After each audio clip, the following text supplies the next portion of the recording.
Boom, we are WNST, AM 1570, Towson, Baltimore. We are Baltimore positive. We are positively into that week. That's not really the Super Bowl because we're doing a cup of Super Bowl next week. We're kicking that off at Costas on Monday. All that brought to you by our friends at Wise Markets in conjunction with our friends at the Maryland Lottery. I'll have the Monopoly giveaways to give away here, so hopefully you get the community chest out of all of that. Luke has been talking football and baseball with me. This week is really special because Chad Steele took away my press credentials and sort of blackballed me, not sort of, did blackball me through the National Football League. I'm not in New Orleans next week. So this week I just decided to have my own Radio Row. We're going to be having guests of all repute this week. We have a Super Bowl MVP on this week. We have an NFL MVP on this week. We have a two-time NFL head coach on this week. And we have 4 NFL players, and we have 7 Pro Football Hall of Fame voters on the show this week. That's before Cup of Super Bowl. This guy also makes it possible. He's one of our great sponsors. He's a friend to the show. He's licking his purple wounds. And Leonard Raskin, I must say that I have 2 colored shirts that are Raskin Global. You haven't given me purple or red or orange or anything like that. I have royal blue, and I have That's right. sort of a muted sort of periwinkle blue. That's And right. the royal blue is Buffalo Bills blue. And I decided to wear this today in defeat for the Bills because we're all kind of pulling for them. Now we're stuck with this Mahomes thing and the Eagles and the Kelseys and the Taylor Swifts and all of that stuff. But, the Commanders and the Bills just – it didn't get done for those teams on Sunday, and for their fan bases, I bleed for the Bills fans. Terrible. Terrible. Did I see that Josh Allen, right? 0-7 in playoff, what was it? Not championship game, He's something. won playoff games. Yeah, they've won. Right, They beat us. Yeah. Right. But I don't know. Mahomes has the number. It's interesting when I think back to all the talk we've had and the media's had about the MVP for the season. And it's this big thing. Lamar, Josh Allen. Somewhere in there, nowhere in there is Patrick Mahomes. And all the dude does is win. It's amazing. It's just amazing. I dare say, without him, the Chiefs would be nowhere. So when you want to talk about MVP, I don't like to even hear myself say it, but the dude just wins. All he does is win. They stopped Buffalo at the 50, went down, got the field goal. Defense comes out, wrecks them, win the game. It's befuddling. They are 12-0, 15-0, 100-0 in one-score games going back to last year. They just have that, whatever it is, winning thing. And I watched really closely the game. I've had my thoughts, and watching in the past, they do get some ridiculous penalty calls that other teams don't get. Watched the game against Buffalo, didn't see any of that. I might have missed it, but, a little nickel dime or nothing. Didn't see any roughing the Mahomes. Didn't see any crazy, outlandish officiating. They just won the game. Well, and there was a measurement on the 4th down. I don't think he got it. I didn't think he got it. Well, I think it was we get to the point where you have billions of dollars and you manage money for some rich people, maybe even a few wealthy people, but I don't know if you have any billionaires in your portfolio, but they have a lot of money and there's a lot of technology. Yes. And, tennis is now getting to the point where the lines are. Baseball preseason. Now, you know what baseball's doing? And I know you're like a periphery baseball fan. I'm a fan. Go ahead. No. But you're not. I bet you don't know this piece of information. They are measuring every baseball player. Did you see this piece? No, I did not. No. The minor league players in the system where they are testing the strike zone, every player will have Freddie Patek has a different strike zone than Aaron Judge, right? Correct. Yes. Right? So they are measuring them and they're sending in league representatives, I guess, to the digital point of wherever the red dot would be for them to be. Like I always say to my wife, am I 5'9" or 5'10"? Depends if Right. I'm wearing shoes. I'm not Right. 5'7". I might be 5'8.5". I might be 5'9.25". I don't know Right. exactly what I am. I'm not 5'11", but I'm somewhere in there. But Right. whatever it is, they're not just going to say he's 5'9", he's 5'8", he's 5'11". They're going to manage the strike zone in Yes. some sort of really weirdly scientific way. And I'm Eagerly. thinking like, well, if baseball is being more proactive and baseball moves at the pace of a turtle, Yep. a glacier, Yep. and football has a football that you could have a chip, whatever you're going to say that the football needs to be a third in, wherever the stripes used to be on the Yep. football would be Yep. where you Yep. put the chip, or how, I don't know, They but can do it. I'm thinking, yeah, there's science. But yeah, Well, there's look, science, right? preseason. I don't know if it. I'm going to get this right. I think I get this right. You can fact check me if we need to. In the preseason, if I'm not mistaken, I think it was Jerry Sandusky who commented about a fat linesman placing the ball on a very critical play that came up short. And why in 2024, with the technology that we have, is that how we rely on getting this done in this sport? And the next week, he had to make a public apology to the fat officials. I'm pretty sure it was Jerry. If not, it was somebody on the networks. But the point being, they were criticizing this human nature of marking the ball, making these Well, you calls. saw the two officials come in 3 feet One, apart. right, one was forward, one was back. I personally didn't think he got it, but that's just me looking at what I'm looking Well, at. it's a good thing nobody's betting on this stuff, right? Yeah, right. Because if they were, my goodness, what would this matter? If somebody actually laid down a dollar on the game or something, holy cow, there'd be hell to pay. I don't know what the spread was on this one, but Buffalo came up short, and what happened in the end? Tight end dropped a pass.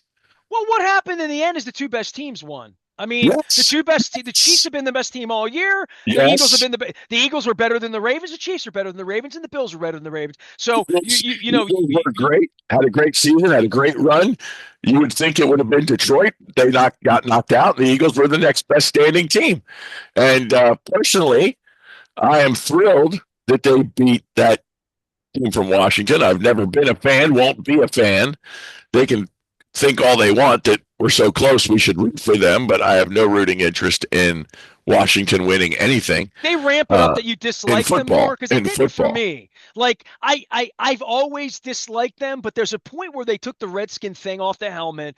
They look like a little bit of it. Like if I were a Redskin lifer fan, I'd look at them and say, it feels a little bit like my team, but it doesn't. Like No, based on the colors, like they could bring the color scheme back and keep the Commanders thing, I think, and add a little more gold or whatever. Never be my team. No, I don't mean. But if it were my team, yes, how I would feel about it. On the other now side, the distraught that they lost. That's how I'd feel.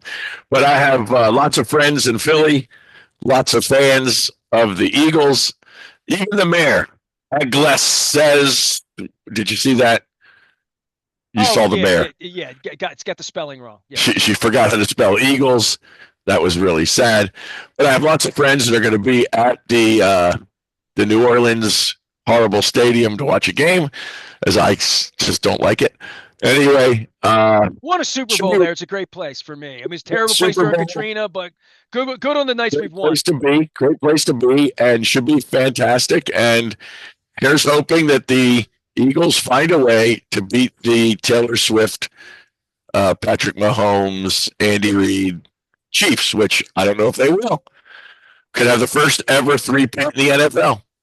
Well, I mean, I expect them to win. They always win these games, and but to that point for you with the Ravens, we're a week out on this now. Yes.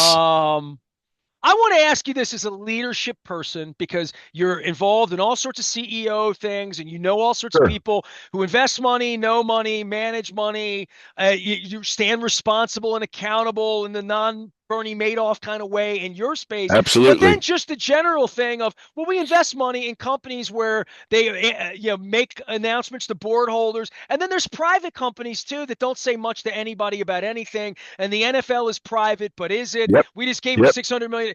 Where are you? Because I've been Listen, people say you beat Bisciotti up all. No, I don't talk about Bisciotti 50 weeks of the year. I talk about him when he runs away from me and acts with poor integrity Right. in my case. So I can call it out for exact. Dude's been in my home. He's flushed my toilet. So I don't. I mean, come on, man. For him with me, it's a come on, man. But for him with the fan base, Yeah. for the fan in me, it's a come on, man, because like standing in front of your brand. And I'll give you the example of this. And when I brought it up with Luke is a bit of a Philadelphia 76ers fan. So his Okay. thoughts about the Commanders owner, who was also the 76ers Yeah. owner. Yeah. But I Right. said, I woke up on Sunday morning and that franchise is finally in the championship game, and they're Yep. an underdog, and they got to take a train. It's close. They could, tickets Yeah. were $700 to get in on game day up in Philly. It was a serious ticket. All of Yeah. that. I saw Josh Harris out all over my timeline. He was like at a pep rally at Union Station. Is it Union Station? The one in DC is Yeah. Union Station. He was there. They had the It's band and new like all of stuff. that. He's on a honeymoon. Correct. He is on Channel 4, Channel 7. He's Right. doing sit Right. downs. He's with Magic Johnson. They're out. That's right. Here's what they're doing. They're recruiting the broken fan base, literally the Yes. people that Yes. were broken by Dan Yes. Snyder and saying, we're not the Redskins anymore. We don't wear the helmets. It's a little different, but this kid's nice and I'm a nice man and we're a good ownership group. And isn't Magic Smiles nice? And, Come back. come Come back, back. come back. We're recruiting you. And Yes. the Ravens don't really recruit anybody. They still have you hanging around, giving them a lot of money. Well, they still have a out. lot of people hanging around giving them a lot of money. And they have a lot of people that aren't. When the tickets are available for $100, when the Steelers No, are in town, no. Hang on. Let's back up. Those right. tickets are already sold. They are. The Ravens aren't selling them. Right. It's disenchanted or freezing cold fans who don't want to come out that are trying to resell the ticket and can't sell it. But the Ravens have sold them all. They don't care. Those seats are sold. Granted, they're not going to make it at the concessions because they're not the seats.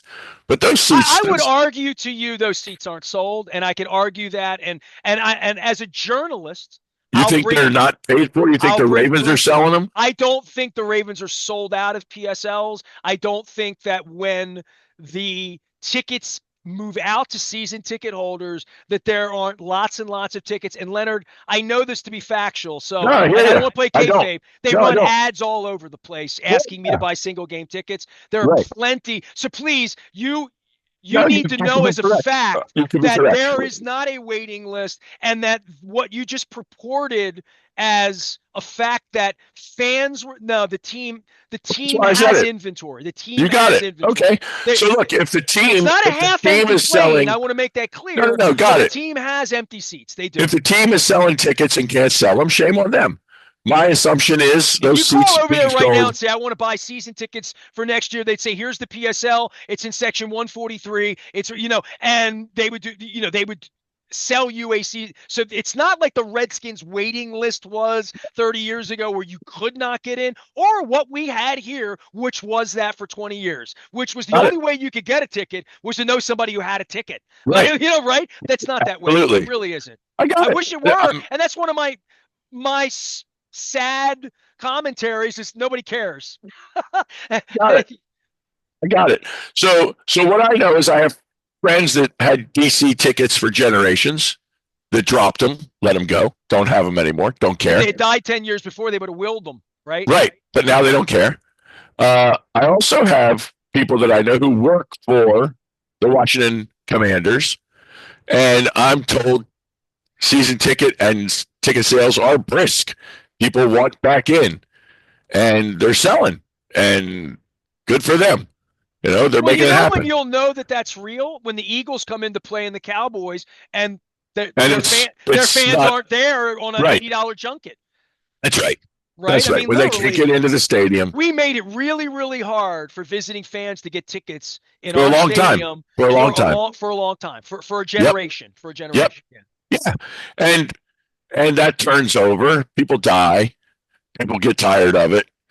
People get tired of the team, whatever's going on, and or their kids don't want the tickets, or their kids studying over in Ireland or whatever. That's right, and the tickets go away. That happens.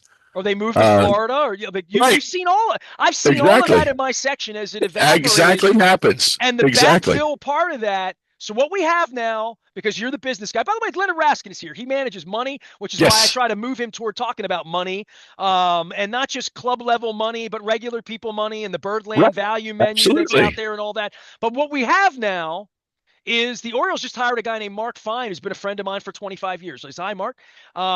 And they hired a guy named Don Kovac from Atlanta, who ran the stadium, the football stadium down there, the Mercedes-Benz Stadium, who I have 30 people mutual in the industry who know him, and Katie Griggs. So that's their new sort of front office of how they're going to do things. I don't think they're coming here to half-ass it or to try a little bit or to not outpoint Greg Bader and TJ Brightman and John Angelos. And I would say the same thing about the Washington Commanders, who will now argue they have the best quarterback, right, in the DMV, and they're the Maryland Commanders. They're going to make that argument that they really are the Maryland Commanders because they're going to come after people to sell tickets, and they're going to try hard, and their owner's going to be out in front of it. And the Ravens are going to say, we've just been good for a long time, and Leonard likes the seats, and when our tight end doesn't speak, no problem. When the owner doesn't show up for 10 years, no problem. When the president of the team bans local media members and then at Baltimore CEO events says no media is involved, that's just okay. And I don't.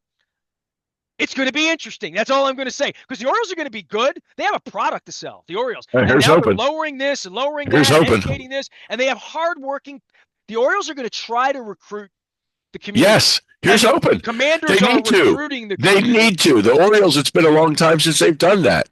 They need to show up and show out and give the community a reason to come to the baseball games and not be Yankee fans and Red Sox fans in the house. Because I was there for a Yankee game this past summer in the nice Sunday afternoon. It was as loud for the Yankees as it was for the Orioles. That was tragic. Well, it's been that way for 30 years. I mean, but you got to get it so it's not. You got to recruit the community, make that happen. I will say in Washington, we got a new owner, and he's got a good group put together. Let's face it, Magic Johnson's a happy guy. He's a smart businessman. He's done a great job wherever he's put his finger. He tells you it's okay to be a Commanders fan. That's exactly right. Yeah. And he understands how to market, and he's created money and wealth and opportunity for everybody that he's been involved with in his circle. And that's what leadership's about. You talked about leadership. That's what it's about. Not bringing up the followers, but creating more leaders. That's good leadership.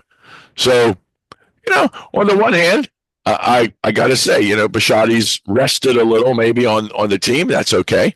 On the other hand, last thing I'd want to see. He can't do better on the field than what he's doing, right? Literally. Last thing I'd want to see is Jerry Jones.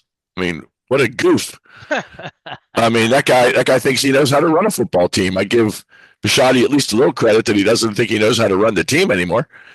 He's left it to some people that have smart minds about football, and they're doing okay. They got to get over that hump? Sure. Lamar got to win a Super Bowl? Sure. Ask Jim Kelly. Ask Dan Marino. Ask those guys that were great quarterbacks that never won it all. Ask Josh Allen. Everybody says he's the greatest there is. I dare say right now that guy's Patrick Mahomes. Well, I mean, and until somebody knocks him off, Mahomes in this game 2 weeks from now, until I see that, I don't believe it. Right. That's my point. In order to beat a king, you got to kill the king. So Leonard Raskin is here. Leonard, tell everybody what you do. Give me the elevator speech for Raskin Global before you depart here this week. Yeah, we're about your money. We're about everything you do with your money. We're about you understanding what it is that you want in life. What is your true purpose of existing?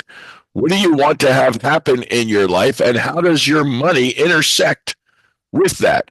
How do you bring your best you, your best hopes, dreams, desires to us to help you then understand how to make your money achieve that goal, whether it's to own a business, travel the world, educate your kids, help your parents, retire well, have a great life, whatever it is. Business owners that we work with, all want to have a greater existence than just a business. I've never met anybody that owned a business who said our goal is to grow the business.